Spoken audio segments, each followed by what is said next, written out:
जैसा कि आप लोग जानते हैं कि स्वीडन में कुरान जलाया गया तकरीबन 2-2.5 हफ्ते पहले। उसके बाद पूरे आलम इस्लाम में प्रोटेस्ट किए गए, स्वीडन के बॉयकॉट करने की बातें की गई, मुसलमानों ने स्वीडन के झंडे को जलाया, उसको टॉयलेट में बनाया जिसके ऊपर क्रॉस बना हुआ है। तो ठीक है, फेयर इनफ, उन्होंने ये काम किया। फिर उसके बाद उस बंदे ने, सलमान मोमी का जो इराकी रेफ्यूजी है, स्वीडन में रहता है, उसने फिर अभी 2 दिन पहले उसने फिर से ये काम दोबारा कर दिया, क्योंकि उसने देख लिया कि मुसलमानों को तपाना तो बड़ा आसान काम है। एक नेहरू जो थे और जो सरदार वल्लभ भाई पटेल थे, वो आए चुंदरीगढ़, आए मद्रास, वो Indian institute of information and technologies के इंस्टीट्यूट बना रहे थे, और उसने 80s की दिहाई में, उन्होंने 60s की दिहाई में ये बनाने शुरू किए इंस्टीट्यूट। आपको नहीं लगता कि हम माली तौर पे भी कमजोर है, इसलिए दुनिया हमारी इज्जत नहीं करती? माली तौर पे कमजोर नहीं है सर, हम माली तौर पे कमजोर नहीं है, टेक्नोलॉजी से भी कमजोर है। टेक्नोलॉजी भी हमारे पास है, आइटम सूंघने के लिए रखा है। खबरों के आगाज में सबसे पहले आपको ये बताएं कि वजीर आजम शहबाज शरीफ ने स्वीडन में कुरान पाक की बेहुरमती के घिनौने फेल की शदीद मजम्मत की है। के बाद कई दिन तक आप देखते होंगे सड़कों पर, चौराहों पर, जगह जगह पर अलाइशों के ढेर होते हैं और हफ्तों उनसे उठने वाला ताफुन है वो फैला रहता है। लेकिन यहाँ तक कि जो ताफुन फजा है, वहां पे सांस लेना, आज हमारा पाकिस्तान इस्लाम की खातिर बना है, लेकिन यहाँ पे इस्लाम की बात करना मना है। ये हमारे वजीर पीरजादा असेंबली में बगैरत खड़ा होकर कहता है कि इधर कादियानियों को हकूक हासिल नहीं है, और क्या हकूक हासिल हो। अपनी असली राह पे आ जाएंगे। टेक्नोलॉजी क्या करेगी जब मेरे रब का हुक्म नहीं होगा? वो भेज देंगे सैटेलाइट में, अपना वहां भेज देंगे, उसके में जब मेरे रब का हुक्म नहीं होगा वो क्या करेगा? तो कल डेनमार्क में डेनिश पेट्रियट्स नाम के जो फार राइट के सफ़ेद फार्म सुप्रेमेसिस्ट हैं, उन्होंने भी कुरान शरीफ को जला दिया। और उसके नतीजे में क्या हुआ, ये वीडियो देखिए, ये वीडियोस आ रहे हैं, क्लिप्स आ रहे हैं, जिनके इराक में उन्होंने फिर से अब डेनिश एम्बेसी के ऊपर धावा बोल दिया। जय दोस्तों, स्वीडन के अंदर लगी आग कि भाई अभी तक मसाले भी ठंडी नहीं हुई थी, दोबारा फिर से डेनमार्क के अंदर ये दोहरा दिया गया है। स्वीडन में भाई 2-3 हफ्ते पहले कुरान जलाई गई थी, उसके बाद फिर से 3-4 दिन पहले कुरान जला दी गई थी, और अब परसों का वाक़या है कि डेनमार्क के अंदर खुल्लम खुला वहां पर जला दी गई। क्योंकि क्या है, वेस्टर्न जो देश हैं उसके अंदर भाई इस चीज की मान्यता प्राप्त है, वो कुछ भी ऐसा कर सकते हैं। तो क्या होता है कि भाई जो उनकी एम्बेसी होती है, फिर ये छोटे मोटे देश होते हैं पड़ोसियों जैसे, ये क्या करते हैं, सड़कों पर निकलते हैं, उसके बाद उनके एम्बेसियों को जला देते हैं, एम्बेसियों को फूंक देते हैं, एम्बेसडर को वहां से जाना पड़ता है। तो ऐसी कायराना हरकत उस तरफ से भी इस तरफ से भी हो रही है। तो अभी जो कायराना हरकत आप बोल सकते हैं वो हुई है, पाकिस्तानी मीडिया क्या कहती है वो देखिए आप लोग। क्या कमेंट्स में वीडियो शुरू करते हैं। जैसा कि आप लोग जानते हैं कि स्वीडन में कुरान जलाया गया तकरीबन 2-2.5 हफ्ते पहले। उसके बाद पूरे आलम इस्लाम में प्रोटेस्ट किए गए, स्वीडन के बॉयकॉट करने की बातें की गई, मुसलमानों ने स्वीडन के झंडे को जलाया, उसको टॉयलेट में बनाया जिसके ऊपर क्रॉस बना हुआ है। तो ठीक है, फेयर इनफ, उन्होंने ये काम किया। फिर उसके बाद उस बंदे ने, सलमान मोमी का जो इराकी रेफ्यूजी है, स्वीडन में रहता है, उसने फिर अभी 2 दिन पहले उसने फिर से ये काम दोबारा कर दिया, क्योंकि उसने देख लिया कि मुसलमानों को तपाना तो बड़ा आसान काम है। एक हल्की सी शरारत कर दो यहाँ पे पूरी दुनिया में, और जो लोग अटेंशन सीकर होते हैं उनके लिए कितना आसान काम है कि लोग कहाँ पे लोग अपनी जानों को खतरों में डालते हैं, सेल्फियां लेते हैं खतरनाक जगहों पे ताकि उनको अटेंशन मिले। यहाँ पर एक काम है, आप कुरान शरीफ को जला दो तो पूरी दुनिया की खबरें बन जाती हैं। तो ये मुसलमानों की नाचाकी है, बेवकूफ़ी है, हमाकत है कि ये किस तरह नॉन इश्यूज को इतना बड़ा इशू बना देते हैं। हालांकि एथियस्ट रिपब्लिक एक पेज है जहां पर पिछले 3 साल से फुल गुस्ताखाना कार्टून्स बन रहे हैं। एथियस्ट रिपब्लिक के 3 मिलियन फेसबुक के ऊपर फॉलोअर्स हैं, और वो उसमें किसी रिलीजन को नहीं छोड़ते, कृष्णा, जीसस, हजरत मोहम्मद, हर एक को उनके गंदे कार्टून्स बनाते हैं। लेकिन मुसलमानों को चूंकि भड़काया नहीं जाता, इसलिए वो खबर नहीं बनती, इसलिए वो काम ठीक है। इसका मतलब दुनिया में ही काम हो रहे हैं, आपकी छलांगे मारने से कुछ नहीं होना। तो बहरहाल उसके नतीजे में क्या हुआ, जब दूसरी दफा उसने किया तो इराक में उन्होंने स्वीडन की एम्बेसी को जला दिया। मुसलमानों ने खूब तोड़फोड़ की और खूब शोर शराबा किया।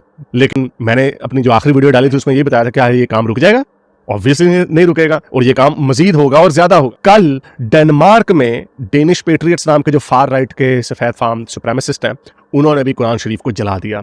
और उसके नतीजे में क्या हुआ, ये वीडियो देखिए, ये वीडियोस आ रहे हैं, क्लिप्स आ रहे हैं, जिनके इराक में उन्होंने फिर से अब डेनिश एम्बेसी के ऊपर धावा बोल दिया।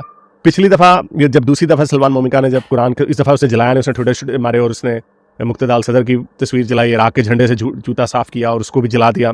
इराक के झंडे के ऊपर भी अल्लाह पर लिखा हुआ। तो इन्होंने स्वीडन के एम्बेसडर को निकाल दिया। स्वीडन एक छोटा मुल्क है, इसलिए उसके एम्बेसडर को निकाल दिया।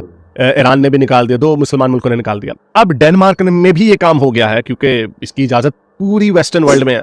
तो अब आप डेनमार्क को भी सफीर को निकालना पड़ेगा आपको। जैसा मैं कहता चला आ रहा हूँ कि कल को किसी सरफिरे ने अमेरिका में ये काम कर दिया, तो क्या अमेरिका के एम्बेसडर को निकालेंगे? फ्रेंच एम्बेसडर को तो आप नहीं निकाल सके थे, जब फ्रांस की हुकूमत ने, मैक्रोन ने रसूल अल्लाह के कार्टून के खाके फ्रांस की, पेरिस की बिल्डिंगों के ऊपर छापे थे प्रोजेक्टर के साथ। तो आप वो तो निकाल नहीं सके, पूरा लाहौर और गुजरांवाला और फैसलाबाद जलता रहा। तो जाहिर बात है बड़े ये डेनमार्क और स्वीडन को तो आप कर लेंगे, लेकिन ये जो प्रेसिडेंस जो आप सेट कर रहे हैं ये प्रेसिडेंस चल नहीं सकता। फिर ये इंग्लैंड में भी होगा काम, फ्रांस में पहले हो चुका है, अमेरिका में भी हो ही जाएगा। मुझे तो हैरत है अभी तक किसी सफेद फार्म सरफेरे ने ऐसा काम किया क्यों नहीं। ये हो जाएगा, ये मेरे से लिख के रख लें कि ये हो जाएगा। इसका कोई सोल्यूशन नहीं निकलेगा। क्या आप सारी वेस्टर्न वर्ल्ड से आप अपने ताल्लुकात खत्म कर देंगे? हो ही नहीं सकता ऐसे, इतना आसान है ही नहीं ये काम। तो इसका सोल्यूशन एक ही है जो मैं हमेशा से बताता चला आ रहा हूँ कि इस तरह के इवेंट्स को आप इग्नोर करें। कोई भी अभी जैसे स्वीडन के उन्होंने क्रॉस को झंडे को टॉयलेट में लगाया, किसी ने कोई चूं छड़ा भी नहीं की। बिकॉज क्यों? एक दफा खबर बनी, खत्म होगी बात। यही काम जो एक दफा हुआ और होना था, ये जो दूसरी दफा उसने किया सलमान मोमिका ने दो हफ्ते बाद, तो उसने नहीं करना था अगर पहली दफा कोई रिएक्शन ना मिलता। और अब ये इन्होंने डेनिश पेट्रियट्स ने भी ये काम कर दिया। और अब ये जो हुआ है, और अगर इससे सफारती ताल्लुकात कैंसिल होते हैं तो उसके नतीजे में क्या होगा कि ये फिर से होगा। स्वीडन पे लानत, स्वीडन पे लानत, स्वीडन पे लानत, स्वीडन कुत्ता, स्वीडन कुत्ता, स्वीडन कुत्ता। ये जान किसी की काम की नहीं है, जिसमें ईमान न रहा, रसूल सल्लल्लाहु अलैहि वसल्लम की इज्जत न रही, ये जान का कोई फायदा नहीं। जंग करो, उनका सर उतारो, उनको खत्म कर दो, यही सब कुछ है। आप क्या कहना, कुछ नहीं। आप क्या कहना चाहेंगे? अल जिहाद, अल जिहाद लब्बैक। यहाँ पे हम प्रोटेस्ट कर रहे हैं, इसका प्रैक्टिकली स्वीडन को क्या नुकसान पहुंचेगा? नथिंग। तो फिर ये जो हम प्रोटेस्ट यहाँ पाकिस्तान में, गुजरांवाला में, लाहौर में, इस्लामाबाद में कर रहे हैं, इससे स्वीडन को क्या प्रैक्टिकली फर्क पड़ेगा? ये इंशाल्लाह इससे स्वीडन की मां मर जाएगी। हमारे पास कोई चीज ही नहीं है, खाली आइटम बम ही बम है। वो कैसे आप चला लेंगे जब आपके पास खाने को नहीं है, पीने को नहीं है, लोग गुर्बत से मारे हैं, कैसे आइटम बम आप चला लेंगे? अभी यहाँ पे एक किसी शख्स को इस्लाम कबूल करवाया जा रहा है। आए जी, यहाँ पे अभी इस्लाम कबूल करवाया जा रहा है, एक शख्स को चेक करते हैं क्या सीन है। आए जी। वो इस तरह की हरकतें करके हमारे मुसलमानों के ईमान को टेस्ट लगा रहे हैं कि क्या अभी इनमें सलाहुद्दीन अय्यूबी, महमूद गजनवी, मोहम्मद बिन कासिम का खून है कि नहीं है?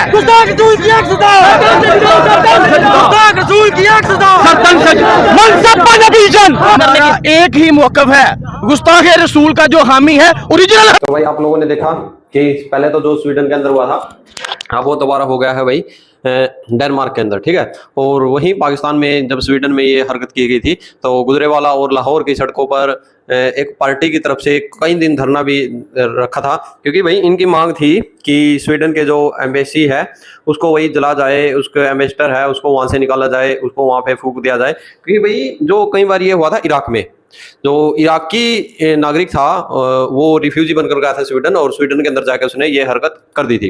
जबकि ये भाई एक रिलीजन तौर पर गलत है, वो उनको कर रहे हैं। उन्होंने भाई उनके पाकिस्तान ने भी किया है, उनके देश का झंडा बना के टॉयलेट पे रख दिया।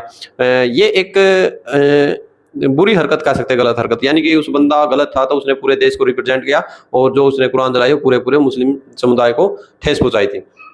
मोदी साहब जैसा बोलते हैं कि भाई पाकिस्तान को युद्ध करो, तुम युद्ध करो, एजुकेशन में युद्ध करो, गरीबी हटाने का युद्ध करो। तो यानी कि कोई भी देश ऊपर जा रहा है तो इस तरह के है जो लड़ाई है, कुछ उनको जंग करनी है तो गरीबी दूर करने की, जॉब्स देने की, इकोनॉमी बढ़ाने की। भाई कौन सबसे पहले इकोनॉमी बढ़ा, इस तरह की जो कायराना हरकत कर देते हैं ये भाई इस्लाम के लिए भी गलत है, हिंदुत्व के लिए गलत है, भाई सिख के लिए भी गलत है, सभी के लिए गलत है। देश की आइडेंटिटी होती है अपनी, भाई हर धर्म हर रिलीजन का अपना एक अधिकार होता है जिसको के साथ गलत नहीं करना चाहिए। आप लोग क्या कमेंट जरूर के जय जबर।